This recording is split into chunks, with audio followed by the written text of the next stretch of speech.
welcome to our session on defending digital classrooms. My name is Matt Pullen. I am the Product Marketing Manager for Education here at Jamf, a previous teacher of 20 plus years utilizing technology in the classroom. And this is Ant Darlow, who is one of our consulting engineers, again, focusing specifically on education use in the classroom. Now, at Jamf, we are passionate about empowering students and teachers to make the most of technology to have that impact for learner outcomes. And as part of that, we are proud to be supporting over 40,000 schools and over 40 million students, either on one-to-one or shared iPad devices. And like I said, we are really proud to support this community and see the outcomes that they have with technology. But we're here today to talk about a growing issue facing education in cyber crime. And part of learning and teaching to be effective is to make sure that students are safe and systems are safe from outside attacks that can impact on teaching and learning, having that positive impact that we're looking at. So in today's session, we're going to be going through some of the common threats that impact on education, how they manifest themselves and how they can show themselves having an impact on education, and how at Jamf, we provide the solutions to overcome that threat.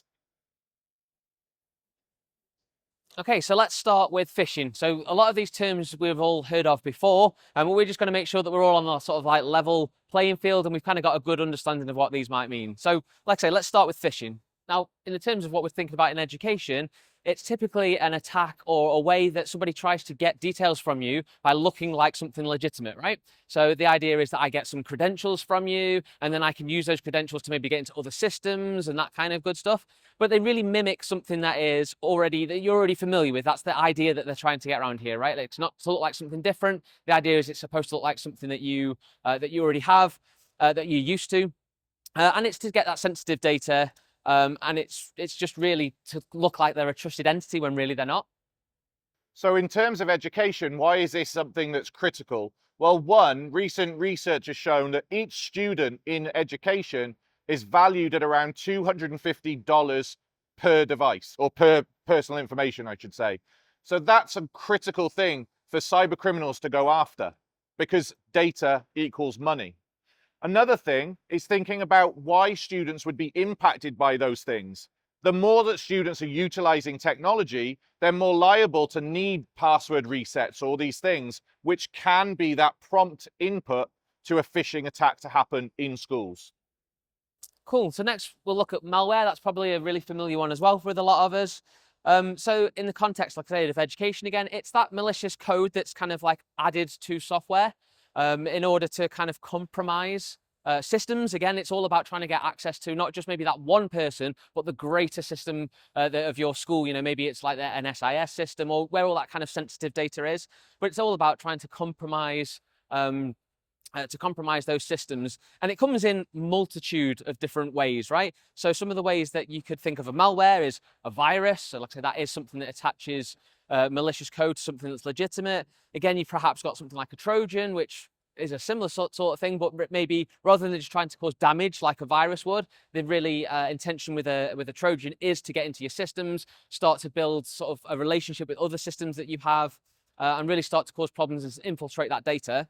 And then ransomware is another, again, familiar one, and we'll dig into that a little bit later as well, a bit more. But they're just a few of the really popular ones. Some of the other ones are things like botnets. So we make your computer a slave, essentially, and we make it do things that you don't know that we're talking about, or what we're contacting things in the back end.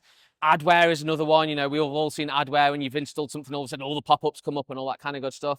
So there's a lot of things that are classed as malware, but it's essentially a piece of software that's intended or designed to do something as far as we're concerned, but in the background is often doing something a lot different.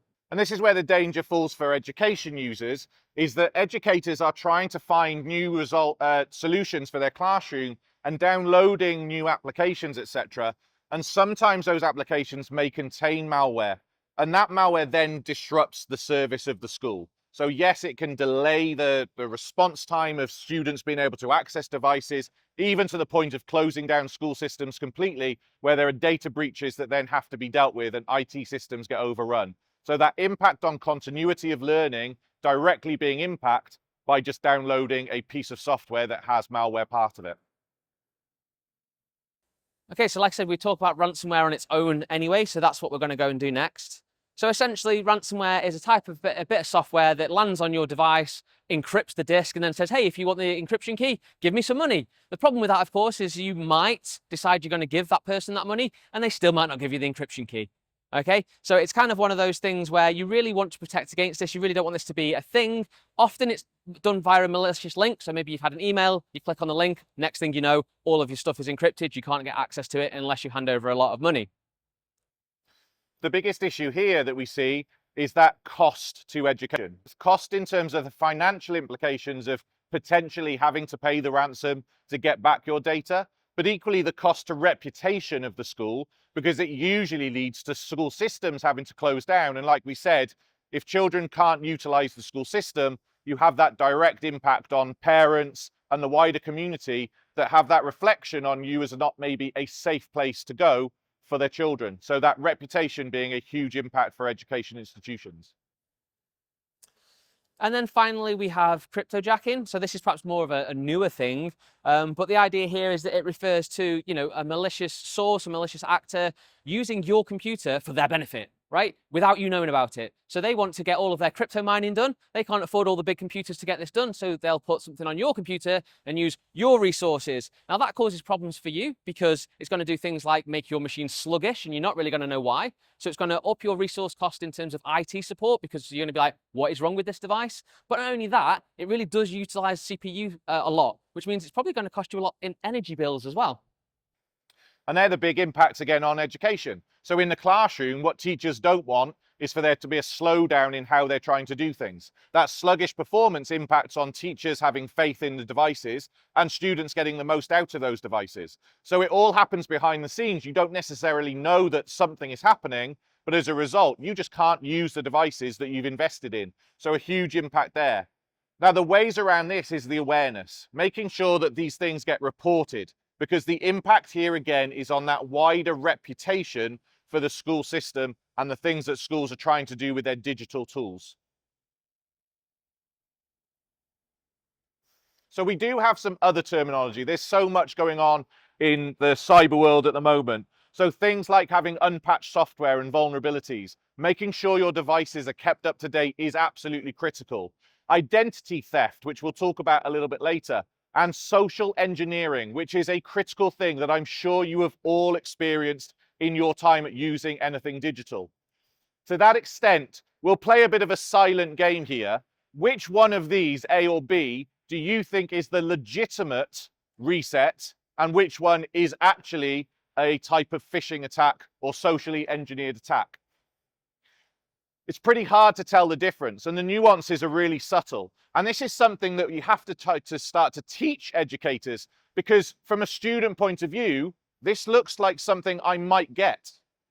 But if I don't know what I'm doing, I'm literally giving away all of my information for free to cyber criminals.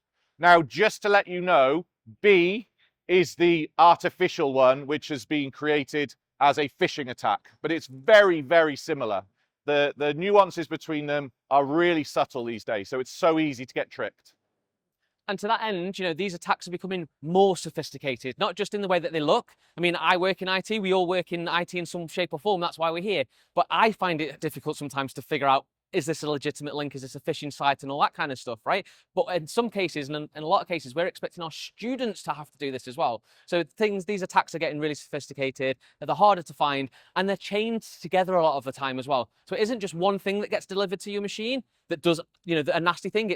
It'll do this, and then it'll try the other, and then it'll try the other to try and evade any security sort of software that you have on your devices.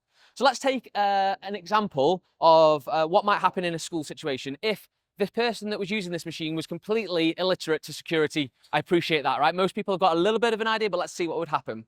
So we have say maybe an admin member of staff here, right? They open an email that says, hey, please, can you pay this invoice? They go, okay, there's a link that I need to go away and get this document from, this invoice from. So I click on it and ask me to log in with my Office account as an example. I might already start to think, that's a little bit suspicious, but it's from the supplier that I know. So, I'm going to click it anyway. I'm going to sign in. It downloads a bit of software. Okay, you open up the document, but it's got malware in it. So it also then goes away and runs a script and gives you, I don't know, maybe something to do with ransomware. Oh my God, you now need to pay money in order to get this unlocked. There might be a key lock, it might be part of a botnet, right? Like, I know most people now are at least savvy enough to not do those kind of things, but worst case scenario, that's how simple it is to get an attack across into your systems, right? So how can we help at Jamf? Well, first of all, we'll take a look at what we call Jamf Safe Internet. And we want to look specifically at what Jamf Safe Internet can do to help against these security kind of threats. So again, going back to some sort of like real life example of what might happen here, we have an iPad and we have a student that's about to do some homework. They open up their emails, which again is something that most students will be doing, and they have something that's come from the IT support. It's got urgent in their title, okay? And this is, again, a child that we're asking to look here. Now, I don't know if you'll see here, but it says afternoon pupil. It doesn't address it to that specific person, but it does say, hey, there's been an attack on us. You need to reset your password. And there's some other funny things like here, like they say Jamf instead of Jamf, right? Like, is it really from my IT support? I don't really know, right? But I'm a student, so I'm going to go away and I will click on the link because it looks kind of like it should do. It says office365account.com. However, we know it is a phishing link. Okay, our Safe Internet engine is clever enough to go, this is a phishing link. We're going to stop you from getting there. So if we go back to that initial situation again, if this was that invoice again, I wouldn't be able to actually go to that website to download or to log in the first place. We've stopped it at the source there. Of course, we can then go into our console and we can see any of these kind of reports. So this was a phishing attempt, but if there's spam, malware, and now we have that cryptojacking ability as well to see that. You can go in here and see the kind of sites that people are browsing to or being led to through social engineering in order to try and steal your data. And you have all those as a reporting time point of view. Now, that's just one thing that Safe Internet brings. There's a whole host of others. It is a content filtering system as well, but really we want to today focus in on that security and being able to protect against security. But again, you can see here there's a whole load of extra stuff that we can do with Safe Internet. So that's the clicking the link in that first situation we said of that person that's completely not savvy with security at all. The second thing is, what if that link did go through still, right? Okay, what if it wasn't caught? Or what if it was a USB stick instead that somebody put into their computer? Well, that's where Jamf Protect comes in. Jamf Protect is our macOS security endpoint bit of software. It's built specifically for macOS, so it's really lightweight and it doesn't get in the way of usability, right? Sometimes you find it slows computers down, antivirus software and stuff. That's not the case with the frameworks that we use with Jamf Protect. So let's assume that we've got this user here. They've downloaded their bit of software. They've got it from a USB stick, for example. They go to open it. It is known malware. Jamf Protect will block that straight away. Okay, so we've got the protection in the network layer. We've got protection on the endpoint as well here. And again, if we go through to the console, you get data about that attack. Is it known? Who was the user? What was the location in which it was triggered? It's got all that stuff for threat hunting and being able to put remediation workflows in place. And again, just like Safe Internet, we have got a limited time today. That's just one of the things that Jamf Protect do. There's a whole host of other things as well. Like I said, we can do removable storage. Okay, we can say actually it has to be this brand of USB stick because that's what we use in our institution, or it has to be a encrypted USB stick, or we can only read instead of being able to do other things. There's a whole host of stuff. But the really nice one is this behavioral analytics here. So known malware is great. We know about it. But what about those sophisticated attacks like we say? What if somebody does A, B, and C, and on their own, A is not suspicious, neither is B, neither is C. But if we string them all together, then that's something we should look into. And our behavioral analytics will give you that information through the console so that, again, you can go away and start threat hunting. So we kind of look at this in layers. And so far, we've looked at the 2 layers. But that's not the full story. We also have our 3rd layer, the one that's closer to the machine itself. Of course, Apple machines are inherently secure. We know this, right? The way that their OS is built. Does that mean that they will never get viruses or malware? Absolutely not. So we absolutely should be doing things on top of this. So we have the macOS itself that has all these security features built in. And then with our MDM solutions, so something like Jamf School, we can make sure that they are enforced on. Because often they're built into the operating system, but they're not on as default. We can force that on for our users. We have that then endpoint security layer that we've just talked about in Jamf Protect. So if it's known malware or if it's suspicious behavior, we can stop and we can alert people to that. And finally, you have that network layer stuff. So if we're talking about getting socially engineered, clicking on links, we can help protect against that.